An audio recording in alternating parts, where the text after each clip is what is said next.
For the first time in these playoffs, the Walleye now face a little bit of adversity. They drop a game for the first time. Fort Wayne comes out and gets a big win here on Toledo's home ice. And now the Fish will look to get back on the board as this series shifts over to Fort Wayne coming up on Monday. What did you think tonight maybe went wrong? It was little things, lack of execution. We missed on a couple of our own back checks, which is normally a strength for us, and we gave them some free ice, which isn't something that we take. We take so much pride in being fast and being on top of teams, and tonight we just weren't there. We were step off all night long.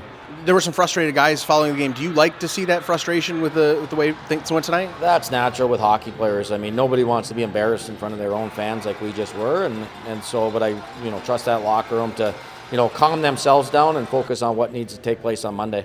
Obviously, you're going to get to see how your team responds for the first time in the playoffs after a loss. How do you think your guys will handle that challenge? I think they're ready. I mean, they've dealt with frustrating games during the regular season and always showed up ready to go. So I'm not thinking they're going to ponder on this. We've got to kind of move on from it and just make sure that Monday night is more of a Walleye game.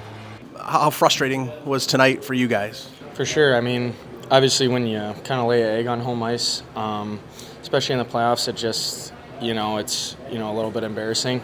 Obviously, credit to Fort Wayne. They had a really good game plan tonight and did a good job executing and just really frustrating us. And I think come Monday we just got to flush this game out of the system and be ready to go. How do you turn the page going into their building now? For sure. I mean, I think it's gonna. We've done a good job all year. I think of responding, especially after hard losses, and I think this will be a good test for our group. I'm excited to see how we respond. I think the adversity that we're going to face throughout the playoffs and, can kind of give us some good learning lessons, some good experiences, and I think that's good for our young group. And, there's going to be peaks and valleys all throughout this journey, and, being able to kind of find a way out of this one and, put together a good performance on Monday is going to be critical. So this series is now even at 1. It will shift over to Fort Wayne for games 3, 4, and 5, Monday, Wednesday, and Thursday. We'll have watch parties at Fleetwood's in downtown if you can't make the trip. And of course, you can follow the entire playoff journey at ToledoWalleye.com.